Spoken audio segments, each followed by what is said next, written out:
2014 June 5 ഒരു പരിസ്ഥിതി ദിനത്തിലാണ് നമ്മളെല്ലാവരും ഒരു ബസ്സിൽ കയറി.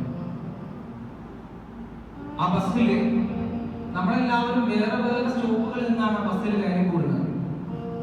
എല്ലാവരും കയറി സീറ്റൊക്കെ ഫുള്ളായി നമ്മൾ ആ യാത്ര ഇങ്ങനെ സുന്ദരമായി പോകാൻ തുടങ്ങി. എല്ലാവരും അപരിചിതരാണ്. ആ ഒരു അപരിചിതത്വം എല്ലാവരുടെ മുഖത്തിലും ഇങ്ങനെ തളം കെട്ടി തുടക്കം മുതൽക്ക് നിൽക്കുന്നുണ്ട്.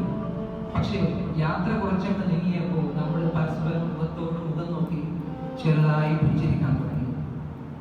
അന്ന് നമ്മൾ ആ പുഞ്ചിരിച്ച സമയത്ത് അറിഞ്ഞിട്ടില്ല, ഇന്ന് വേർപിരിഞ്ഞു പോകുമ്പോൾ വല്ലാത്തൊരു വേദന ഉണ്ടാക്കുന്ന ഒരു വലിയ ബന്ധത്തിന്റെ അടിത്തറയാണ് നമ്മൾ ആ പുഞ്ചിരിയിലൂടെ ഉണ്ടാക്കിയെടുത്തതെന്ന് നമ്മൾ അന്ന് അറിഞ്ഞിട്ടില്ല.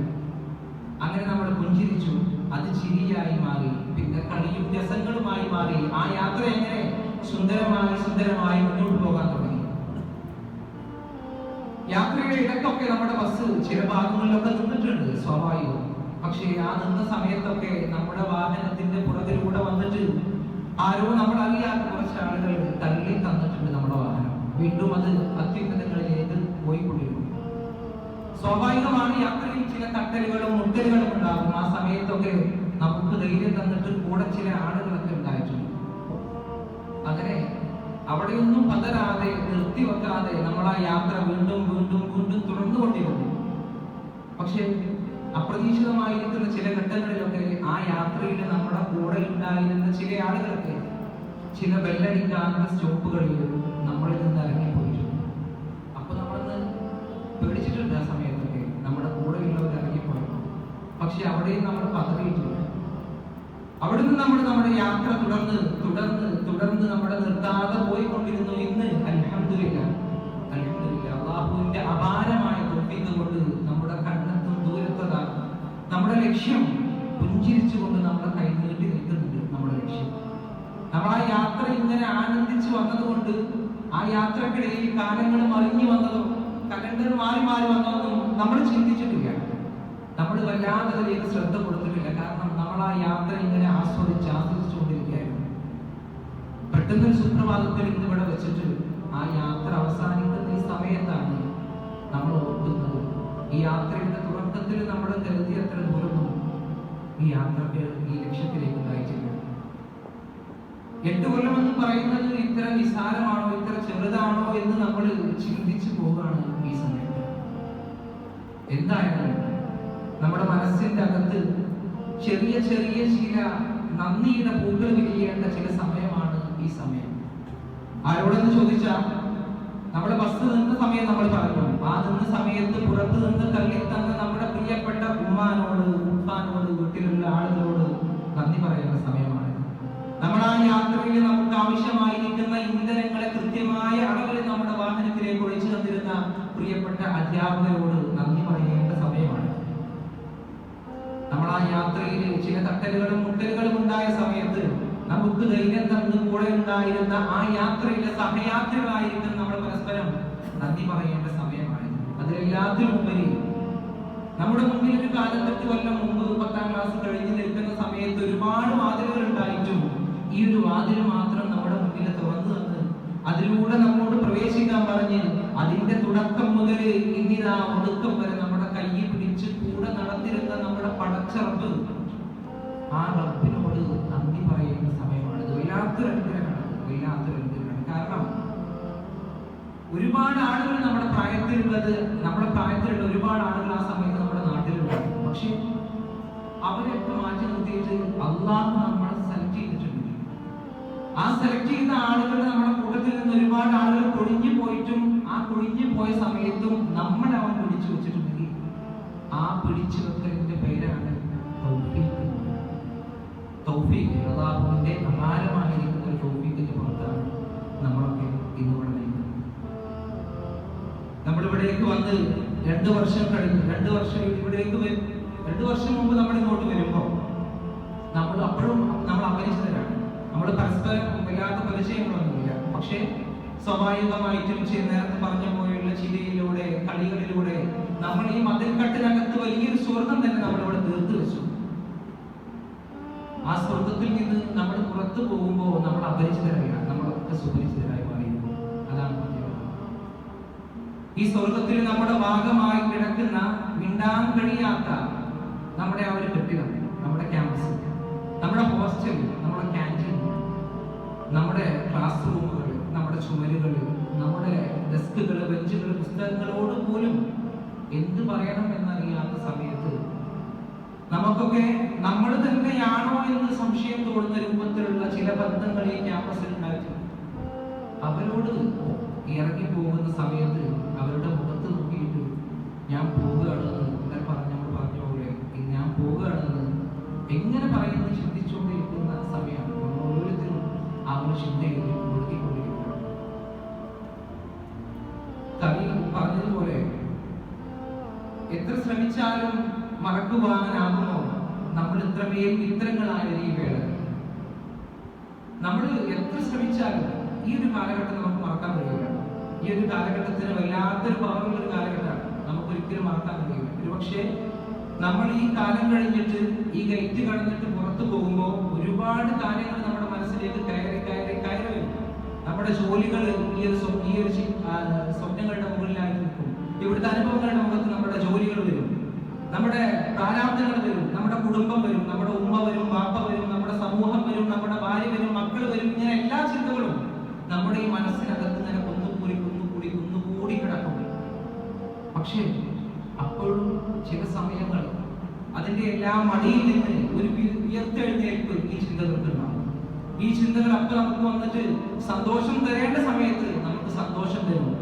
സങ്കടങ്ങളിൽ നമുക്ക് ഈ ചിന്തകൾ മാത്രമാണ് ഉണ്ടായിട്ടുണ്ടായിരിക്കുക. ഈ ഒരു സമയത്ത് ഈ വേർപാടിന്റെ ചില പാടുകളൊക്കെ നമ്മുടെ മനസ്സിൽ ഉണ്ടാകുന്നുണ്ടെങ്കിൽ, നമ്മുടെ മനസ്സിൽ വല്ലാതെ നോവുന്നുണ്ടെങ്കിൽ ഒരൊറ്റ കാര്യം നമ്മൾ മനസ്സിലാക്കിയാൽ മതി. ഹർ മുലാഖാത്ത് കാ അൻജാം ജുദായി ക്യോं है, ഹർ മുലാഖാത്ത് കാ അൻജാം ജുദായി ക്യോं है. ഏതൊരു കണ്ടുമുട്ടലിന്റെയും അവസാനം വേർപിരിയലാണ്. ലോകത്ത് ഏതൊക്കെ കാലത്ത് കണ്ടുമുട്ടലുകൾ ഉണ്ടാകുന്നുണ്ടോ ആ കാലത്തൊക്കെ തന്നെ വേർപിരിയലുകൾ ഉണ്ടാകും. ആ ഒരു കാര്യത്തിൽ സംശയമില്ല, അതൊരു വലിയ സത്യമാണ്. ആ ഒരു സത്യം നമ്മുടെ മനസ്സിലേക്ക് കയറ്റി വെച്ചാൽ പിന്നെ നമുക്ക് വല്ലാതെ സങ്കടപ്പെടേണ്ടി വരില്ല. ലോകത്ത് ജനനം ഉണ്ടാകുന്ന കാലത്തൊക്കെ തന്നെ മരണവും ഉണ്ടാകുമെന്ന് പറയുന്നത് പോലെ കണ്ടുമുട്ടലുകൾ ഉണ്ടാകുന്ന കാലത്തൊക്കെ തന്നെ നമുക്കെന്തുണ്ടാവും? ഈ ഒരു തരത്തിലുള്ള വേർപാടുകൾ ഉണ്ടാവും. അതൊരു സത്യമാക്കി നമ്മുടെ മനസ്സിനകത്തേക്ക് കയറ്റി വെച്ചിട്ടുണ്ട്. നമ്മളപ്പോ ഇറങ്ങിപ്പോവുകയാണ്. ഇറങ്ങിപ്പോക്ക് എന്ന് പറയുന്നത് കയറി വരുന്ന അത്ര എളുപ്പമുള്ള ഒരു കാര്യമില്ല. കയറി വരുന്ന അത്ര എളുപ്പമുള്ള ഒരു കാര്യമില്ല ഒരു സ്ഥലത്ത് നിന്ന് ഇറങ്ങി പോവുക എന്ന് പറയുന്നത്. ഇന്നലെ നമ്മൾ പറഞ്ഞതുപോലെ വേർപെട്ടു പോകുമ്പോൾ ഉണ്ടാകുന്ന മനസ്സിൽ തോന്നുന്ന ഒരു നീറ്റലിൽ നിന്നാണ് നമ്മൾ അറിയുന്നത് നമ്മുടെ മനസ്സ് ഇവിടെ എവിടെയോ കൊളത്തി കിടക്കുന്നുണ്ട് എന്ന് നമ്മൾ ആ സമയത്താണ് അറിയുന്നത്. വേർപെട്ടു പോകുന്ന ആ സമയത്താണ് നമ്മൾ അറിയുന്നത്. അതുവരെ നമ്മൾ അറിഞ്ഞിട്ടുണ്ടാവില്ല. നമ്മുടെ മനസ്സ് ആ കൊളത്തിയ സമയത്തൊന്നും നമ്മൾ അറിഞ്ഞിട്ടുണ്ടാവില്ല. പക്ഷെ വേർപെട്ടു പോകുമ്പോൾ ആ കുളത്തിലോട് കൂടി തന്നെ നമ്മൾ ഇവിടെ നിന്ന് മുന്നോട്ടാണ് നീങ്ങുമ്പോഴാണ്, ആ വലിവിലാണ് നമ്മൾ അറിയുന്നത് ഒരു നീറ്റൽ നമ്മുടെ മനസ്സിലുണ്ടാവുന്നത്. അപ്പോഴാണ് ഇവിടെ കൊളത്തി കിടക്കുന്നത്. അതായത് ഒരു കമ്പി വഴി നമ്മളിങ്ങനെ ചാടി കിടക്കുന്ന സമയത്ത് നമ്മുടെ തുണി ആ കമ്പി വഴിയുടെ ഒരു മുള്ളിൽ കൊളത്തി പിടിക്കും. ആ മുള്ളിൽ നമ്മുടെ തുണി കൊളത്തി പിടിക്കുന്ന സമയത്ത് നമ്മൾ അറിയണില്ല നമ്മുടെ തുണി ഇവിടെ കൊളത്തിയിട്ടുണ്ടെന്ന്. അപ്പോൾ നമ്മൾ അറിയുന്നില്ല. മറിച്ച് നമ്മൾ ആ കമ്പി വഴി ചാടി കടന്ന് പിന്നെ കുറച്ചങ്ങോട്ട് മുന്നോട്ട് നീങ്ങുമ്പോഴാണ് നമ്മുടെ തുണിക്കൊരു ചെറിയ വലിവ് വരും. ആ തുണിയുടെ വലിവ് കണ്ടിട്ട് നമ്മൾ പിന്നിലേക്ക് നോക്കുമ്പോഴാണ് തുണി അവിടെ കൊളത്തിയിട്ടുണ്ടെന്ന്. തുണി കൊളത്തിയ സമയത്ത് നമ്മൾ അറിഞ്ഞിട്ടുണ്ടാവില്ല. കൊളത്തിൽ കഴിഞ്ഞിട്ടാണ് നമ്മൾ അങ്ങനെ ഒരു സംഭവം നടന്നിട്ടുള്ളത്. അപ്പോഴാണ് നമ്മൾ ഇതിന്റെ വേദന അറിയുക. അപ്പോഴാണ് ഇത്ര കാലം നമ്മുടെ കൂട്ടത്തിൽ നമ്മുടെ കൂടെ ഒരുപാട് ആളുകൾ ഉണ്ടായിരുന്നെന്ന് ആ സമയത്താണ് നമ്മൾ തിരിച്ചറിയുന്നത്. അപ്പോഴാണ് ഏതൊരു സ്ഥലവും ഇന്നല്ലെങ്കിൽ നാളെ മറ്റൊരാൾക്ക് കൈമാറേണ്ടതാണ് എന്ന് ആ സമയത്താണ് നമ്മളൊക്കെ തിരിച്ചറിയുന്നത്. 8 വർഷത്തെ ഈ ഒരു വലിയ യാത്രയുടെ അവസാനത്തെ മുനമ്പിൽ നിന്നിട്ട് ബാക്കിലേക്ക് ഇങ്ങനെ തിരിഞ്ഞു നോക്കുമ്പോൾ അവിടെ വലിയൊരു വരി കാണുന്നു. നമ്മുടെയൊക്കെ ഉള്ളിൽ നിന്ന് ഉള്ളറിഞ്ഞു കൊടുക്കേണ്ട നന്ദി അറിയിക്കുന്ന ചില ആളുകളുടെ വലിയൊരു വരിയാണ് അവിടെ കാണുന്നത്. ആ വരിയുടെ മുന്നിലായിട്ട് നിൽക്കുന്നത് നമ്മളെ പരിപാലിച്ച പടച്ച റബ്ബ് തന്നെയാണ്. ആ റബ്ബിന് നമ്മൾ നന്ദി പറയണം, മനസ്സറിഞ്ഞിട്ടുള്ള നന്ദി പറയണം. കേവലം അൽഹംദുലില്ലാ എന്നൊരു വാക്കിൽ ഒതുക്കേണ്ടതല്ല അവനോടുള്ള നന്ദി. അവന് നമ്മുടെ നന്ദി വാക്കുകളുടെ ആവശ്യമില്ല. അവിടെ ആവശ്യം നമ്മളെയാണ്, നമ്മുടെ നല്ല ചിന്തകളെയാണ്, നമ്മുടെ നല്ല പ്രവർത്തനങ്ങളെയാണ് അല്ലാഹുവിന് ആവശ്യം. കാരണം നമ്മൾ അവൻ്റെതാണ്. ഈ കാണുന്നതും ഈ കേൾക്കുന്നതും എല്ലാം അവൻ്റെതാണ്.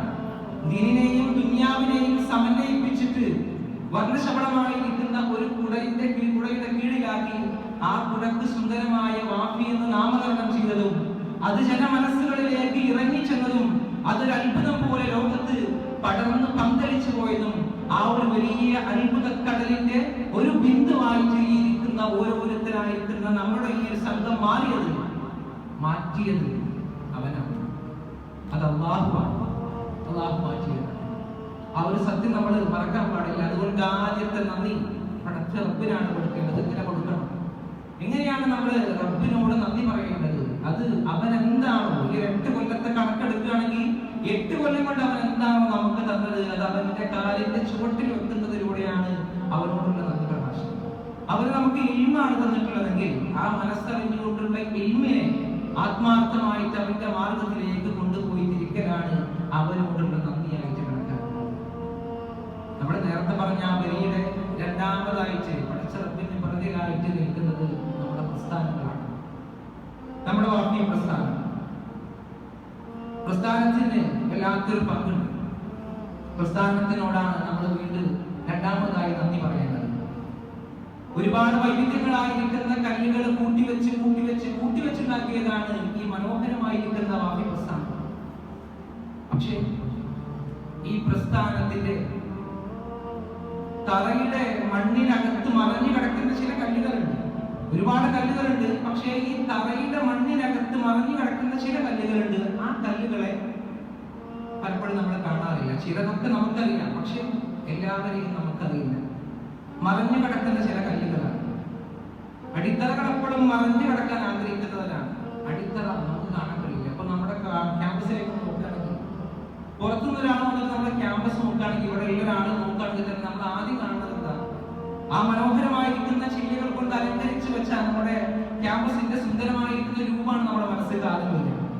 അതിന്റെ നല്ല കെട്ടിടങ്ങളാണ്, കെട്ടുറപ്പുള്ള ആ തൂണുകളാണ് നമ്മുടെ മനസ്സിലേക്ക് വരിക. പക്ഷെ ആ കെട്ടുറപ്പിന് പോലും ശക്തി പകരുന്ന അടിത്തറകൾ നമ്മൾ കാണാറില്ല. അത് കാണുന്നില്ല, നമുക്കറിയില്ല. അടിത്തറ കാണില്ല, അത് മറഞ്ഞു വെക്കുന്നതാണ് അടിത്തറ. എന്നാൽ ആ അടിത്തറ അങ്ങോട്ട് ഇല്ലാന്നുണ്ടെങ്കിൽ, അടിത്തറ അങ്ങോട്ട് പോയാൽ പിന്നെന്തില്ല? ഈ കാണുന്ന മനോഹരമായിരിക്കുന്ന കെട്ടിടങ്ങളൊന്നുമില്ല. അതാണ് അടിത്തറ. എന്നതുപോലെ ആ അടിത്തറയിലെ, നമ്മുടെ പ്രസ്ഥാനത്തിന്റെ അടിത്തറയിൽ മറഞ്ഞു കിടക്കുന്ന നമുക്ക് വിയർപ്പായ ആ വിയർപ്പ് കൊണ്ട് നമ്മെ സംരക്ഷിച്ച, നമ്മളെ ഇന്ന് വരെ എത്തിച്ച ഒരുപാട് അടിക്കലുകൾ നമ്മൾ തിരിച്ചറിയേണ്ടതുണ്ട്. നമ്മുടെ പ്രാർത്ഥനയിൽ അവർക്ക് വല്ലാത്ത സ്വാധീനം കൊടുക്കേണ്ടതുണ്ട്. അവർക്ക് വല്ലാത്തൊരു പങ്ക് നമ്മുടെ പ്രാർത്ഥനയിലുണ്ട്. അവര് മറഞ്ഞു കിടക്കുന്നത് ഒരു തരം ഉൾവലിന്റെ പുറത്തല്ല, മറിച്ച് ഒരു ബുദ്ധിയുടെ പുറത്തുള്ള മറഞ്ഞു കിടക്കലാണ് അവരുടെ മറഞ്ഞു കിടക്കുന്നത്. ബുദ്ധിയുടെ പുറത്താണ് അവർ മറഞ്ഞു കിടക്കുന്നത്. അല്ലാതെ വേണ്ടാഞ്ഞിട്ടല്ല, ആരും അറിയുന്നതിനല്ല. അറിയേണ്ടവൻ മാത്രം അറിഞ്ഞാൽ മതി, അല്ലാത്തവരൊന്നും അറിയരുത് എന്ന ബുദ്ധിപ്പുറത്തുള്ള ബോധപൂർവമുള്ള ഒരു മറഞ്ഞു കിടക്കലാണത്. അങ്ങനെ മറഞ്ഞു കിടന്ന ഒരാളാണ്. അതായത് നമ്മുടെ ക്യാമ്പസിന്റെ ചരിത്രം എടുത്ത് നോക്കിയാൽ, ആ ക്യാമ്പസിന്റെ അടിത്തറ ഒന്ന് ഇളക്കി നോക്കിയാൽ ആ അടിത്തറയിൽ സജീവമായി കാണാൻ കഴിയുന്ന ഒരു മനുഷ്യനാണ്, ഒരു വലിയ മനുഷ്യനാണ് ഇന്ന് നമ്മുടെ ക്യാമ്പസിന്റെ മുറ്റത്ത് 6 അടി മണ്ണിൽ അന്തി ഉറങ്ങുന്ന മഹാനായ ബാപ്പു ഹാജി. അല്ലാഹു സ്വർഗ്ഗം നൽകി അനുഗ്രഹിക്കട്ടെ. വലിയൊരു മനുഷ്യൻ, ബുദ്ധി കൊണ്ട് കളിച്ച മനുഷ്യൻ. ബുദ്ധി വിറ്റിട്ട്, ദുനിയാവിൽ അല്ലാഹു കൊടുത്ത ആ ബുദ്ധി വിറ്റിട്ട് ആഖിറത്ത് സുന്ദരമായി വാങ്ങിയ ഒരാളാണ് നമ്മുടെ ബാപ്പു ഹാജി എന്ന് നമുക്ക് പറയാൻ കഴിയും. അതുപോലത്തെ മനുഷ്യന്മാരെ അവരൊക്കെ ആഗ്രഹിച്ചത് ഈ മറഞ്ഞു കിടക്കലിലൂടെ, ഈ ഉൾവലിയിലൂടെ അവർ ആഗ്രഹിച്ചത് നമ്മുടെ പ്രാർത്ഥന ഒരൊറ്റൊന്ന് മാത്രമാണ്. അത് മാത്രം നമ്മൾക്ക് കൊടുക്കലാണ് അവരോടുള്ള നമ്മുടെ നന്ദി. ഈ പ്രസ്ഥാനത്തിന്റെ പുറകിലേക്ക് നോക്കിയാൽ മൂന്നാമതായിട്ടൊരു വിഭാഗം കൂടി ആ വരിയിലുണ്ട്. മൂന്നാമത്തെ വിഭാഗം അറിവിന്റെയും അതിലുപരി പരിജ്ഞാനത്തിന്റെയും ഒക്കെ നിറകുടങ്ങളായ നമ്മുടെ പ്രിയപ്പെട്ട അധ്യാപകന്മാരാണ് മൂന്നാമതായിട്ട് ആ വരിയിൽ നമുക്ക് കാണാൻ കഴിയുന്നത്. അറിവ് കൊണ്ട് അന്നം മുട്ടിയവരാണ് അവർ.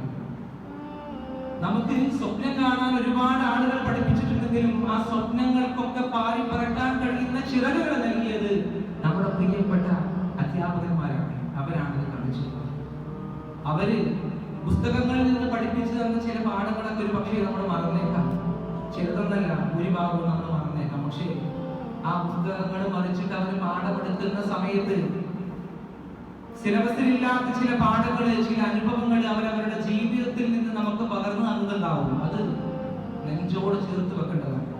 ആ അനുഭവങ്ങളുടെയൊക്കെ അവസാനത്തിൽ ആത്മാർത്ഥമായിട്ടുള്ള ചില നസീഹത്തുകൾ നമുക്ക് തന്നിട്ടുണ്ടാവും. അത് നമ്മൾ ചേർത്ത് വെക്കേണ്ടതാണ്. അതൊരിക്കലും നമ്മൾ മറന്നു പോകരുത്. പുസ്തകത്തിലുള്ളത് മറന്നാലും ആ വാക്കുകളിൽ നിന്ന് വന്നത് ഒരിക്കലും മറന്നു പോകാൻ കഴിയാത്തതാണ്, മറന്നു പോകാൻ പറ്റാത്തതാണ്. അതിലും അവർക്ക് നമുക്ക് കൊടുക്കേണ്ടത് ആത്മാർത്ഥമായ നമ്മുടെ പ്രാർത്ഥന മാത്രമാണ്. ദുനിയാവിലും ആഖിറത്തിലും അവരുടെ വിജയത്തിന് വേണ്ടി അലിഫിന്റെ ആദ്യാക്ഷരം മുതൽ ഇന്ന് വരെ നമുക്ക് ഒരക്ഷരം പഠിപ്പിച്ചു തന്ന ഏതൊരാൾക്കും വേണ്ടി മരണം വരെ തൊണ്ടക്കുഴയിൽ നിന്ന് റൂഹ് വിട്ടുപിരിയുന്നത് വരെ നമ്മൾ അവർക്ക് വേണ്ടി പ്രാർത്ഥിക്കുക എന്നതാണ് അവർക്ക് ചെയ്യാൻ കഴിയുന്ന ഏറ്റവും വലിയ ഒരു നന്ദി എന്ന് പറയുന്നത്. അവസാനമായിട്ട് ആ വരിയുടെ അവസാനത്തിൽ നമ്മളെ കാത്തു നിൽക്കുന്ന വളരെ കൂട്ടുന്നു. ആ വരിയുടെ അവസാനത്തിൽ നമ്മളെ ഈ കാണിക്കുന്നതും ഇതെല്ലാം കണ്ടിട്ട് സന്തോഷിച്ച് കണ്ണു നിറഞ്ഞ് നമ്മളെയും കാത്തു നിൽക്കുന്ന നമ്മുടെ പ്രിയപ്പെട്ട ഉപ്പയും ഉമ്മയും ഉണ്ട്. ആ വരിയുടെ അവസാനത്തിൽ അവരോടാണ് നമ്മൾ വീണ്ടും നന്ദി പറയുന്നത്. ഒരു കർഷകൻ ഒരു വിത്ത് കുഴിച്ചിട്ട് അത് മുളച്ചു വന്ന് ചെടിയായി അതിന് വേണ്ട വിധം വെള്ളവും വളവും നൽകി അതിങ്ങനെ പടർന്ന് പന്തലിച്ച് വലിയ വൃക്ഷമായി മാറുന്ന സമയത്ത് ആ വൃക്ഷത്തിൽ നിന്ന് അതൊരു ലക്ഷണമൊത്ത വൃക്ഷമായതിനു ശേഷം അതിൽ വിരിയുന്ന പൂവിനെ നോക്കി, അതിൽ വിരിയുന്ന കായിനെ നോക്കി, ഈ പൂവിന് എന്ത് മണമാണ് വരാൻ പോകുന്നത്, ഈ കായക്ക്, ഈ പഴത്തിന് രുചി എന്താണ്, മധുരമാണോ പുളിയാണോ കയ്പാണോ എന്ന് ആകാംക്ഷയോട് കൂടി കാത്തിരിക്കുന്ന ഒരു കർഷകനെ പോലെ നമ്മൾ കാത്തിരിക്കുന്നത് നമ്മുടെ പ്രിയപ്പെട്ട ഉപ്പയും ഉമ്മയും. അവരോട് നമുക്ക് ചെയ്യാൻ കഴിയുന്ന ഏറ്റവും വലിയൊരു നന്ദി എന്ന് പറയുന്നത് നമ്മുടെ വലിയ നക്ഷത്രങ്ങളാണ് അവരെ നമ്മളെ ചേർത്ത് പിടിച്ചിട്ട്, ഒരിക്കലെങ്കിലും അവരെ ചേർത്ത് പിടിച്ചിട്ട്, നെഞ്ചിനോട് ചേർത്ത് പിടിച്ചിട്ട് ആ ഉമ്മാനെയും ഉപ്പാനെയും മുഖത്ത് നോക്കിയിട്ട് അവരുടെ കണ്ണുകൾ ഇനി ഒരിക്കലും കലങ്ങില്ല എന്നും അവരുടെ മുഖത്തുള്ള പുഞ്ചി ഇനി ഒരിക്കലും മായില്ല എന്നും അവരുടെ മുഖത്ത് നോക്കി അവരുടെ കയ്യിൽ പിടിച്ചൊരു വാക്ക് നമ്മൾ കൊടുക്കലാണ് അവർക്കുള്ള ഏറ്റവും വലിയ സമ്മാനം. അവർക്ക് നമ്മൾ കൊടുക്കുന്ന ഏറ്റവും വലിയ സമ്മാനം.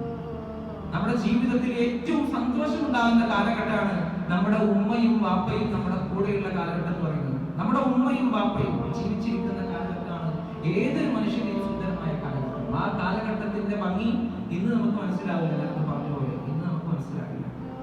നമ്മളിപ്പോ വേനൽക്കാലാണ്.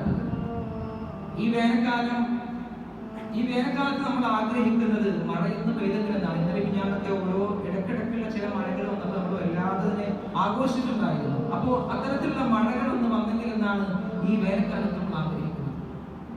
എന്നതുപോലെ ഇനി 2-3 മാസം കഴിഞ്ഞാൽ മഴക്കാലം വരും. മഴക്കാലത്ത് മഴ ഇങ്ങനെ നിൽക്കാതെ നമുക്കൊന്നിനും പറ്റാത്തൊരു സാഹചര്യത്തിൽ മഴ ഇങ്ങനെ പെയ്തുകൊണ്ടിരിക്കുന്ന സമയത്ത് നമ്മൾ ആഗ്രഹിക്കുന്നു ഒന്ന് വെയിൽ വന്നെങ്കിൽ എന്ന് നമ്മൾ ആഗ്രഹിച്ചു. അങ്ങനെ ഓരോന്നും മാറിയതിനു ശേഷമാണ്, കൈവിട്ട് പോയതിനു ശേഷമാണ് നമ്മൾ അതിന്റെ വിളിക്കുന്നത്. അതൊന്ന് വന്നെങ്കിൽ എന്ന് നമ്മൾ ആഗ്രഹിക്കും. എന്നതുപോലെ നമ്മുടെ ഉമ്മാനെ, നമ്മുടെ ഉപ്പാനെ നമ്മൾ ആഗ്രഹിക്കും.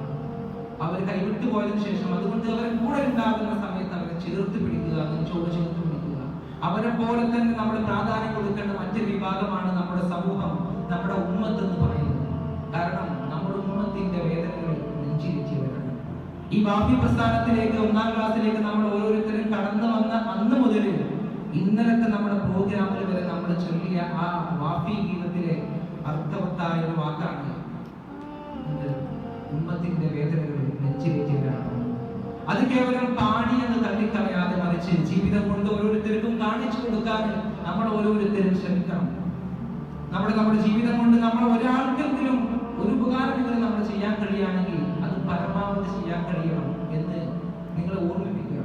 അങ്ങനെ നമ്മുടെ ജീവിതത്തിലുടനീളം ഈ ഒരു ഭംഗിയെ കൊണ്ടുപോകാൻ നമുക്ക് സാധിക്കണം. ഈ ഒരു കാലയളവ് മുഴുവനും നമ്മളെ സഹായിച്ച, നമ്മളെ സഹകരിച്ച എല്ലാവർക്കും അല്ലാഹു പരിപൂർണമായിരിക്കുന്ന വിജയം നൽകട്ടെ.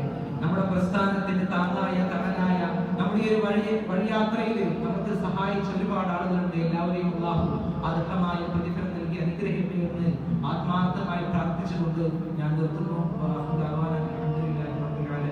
അസ്സലാമു അലൈക്കും.